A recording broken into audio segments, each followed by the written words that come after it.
Hi guys, എല്ലാവർക്കും PSC പൾസിൻ്റെ പുതിയൊരു വീഡിയോയിലേക്ക് സ്വാഗതം. നമുക്കിന്ന് SCERTയിലെ പ്രധാനപ്പെട്ട 10 ക്വസ്റ്റ്യൻസും ആൻസേഴ്സും പഠിച്ചാലോ.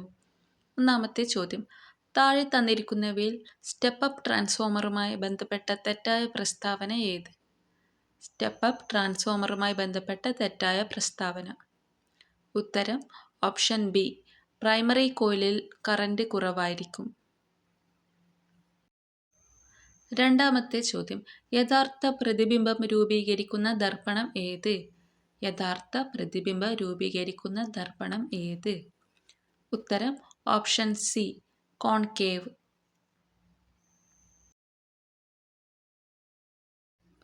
മൂന്നാമത്തെ ചോദ്യം, സിങ്ക് ബ്ലെൻഡിൻ്റെ സാന്ദ്രണത്തിന് ഉപയോഗിക്കുന്ന മാർഗം.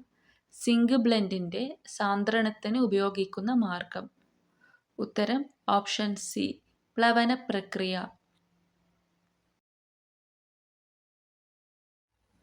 നാലാമത്തെ ചോദ്യം, എണ്ണമയമുള്ളതും വെള്ളം പറ്റിപ്പിടിക്കാത്തതുമായ ത്വക്കിൻ്റെ ഭാഗം.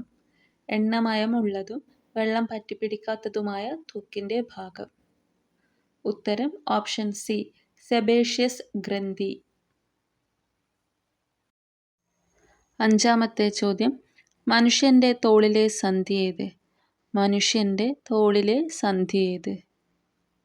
ഉത്തരം ഓപ്ഷൻ സി, ഗോളരസന്ധി. ആറാമത്തെ ചോദ്യം, താഴെ കൊടുത്തതിൽ ശരിയായ പ്രസ്താവന ഏത്? താഴെ കൊടുത്തതിൽ ശരിയായ പ്രസ്താവന ഏത്? നിങ്ങൾക്ക് പ്രസ്താവനകളൊക്കെ വായിക്കാൻ വീഡിയോ പോസ് ചെയ്തിട്ട് ഉത്തരം കണ്ടെത്തിയതിന് ശേഷം പ്ലേ ചെയ്താൽ മതി. അപ്പോൾ ഉത്തരം ഓപ്ഷൻ ഡി, 1 and 4.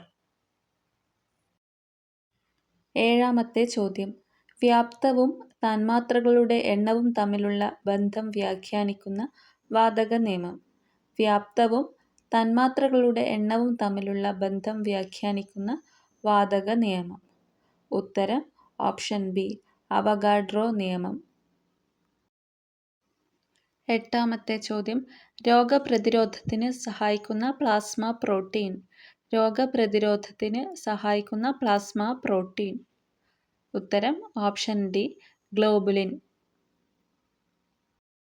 ഒൻപതാമത്തെ ചോദ്യം, ലെൻസിനും റെറ്റിനയ്ക്കും ഇടയിലുള്ള അറ.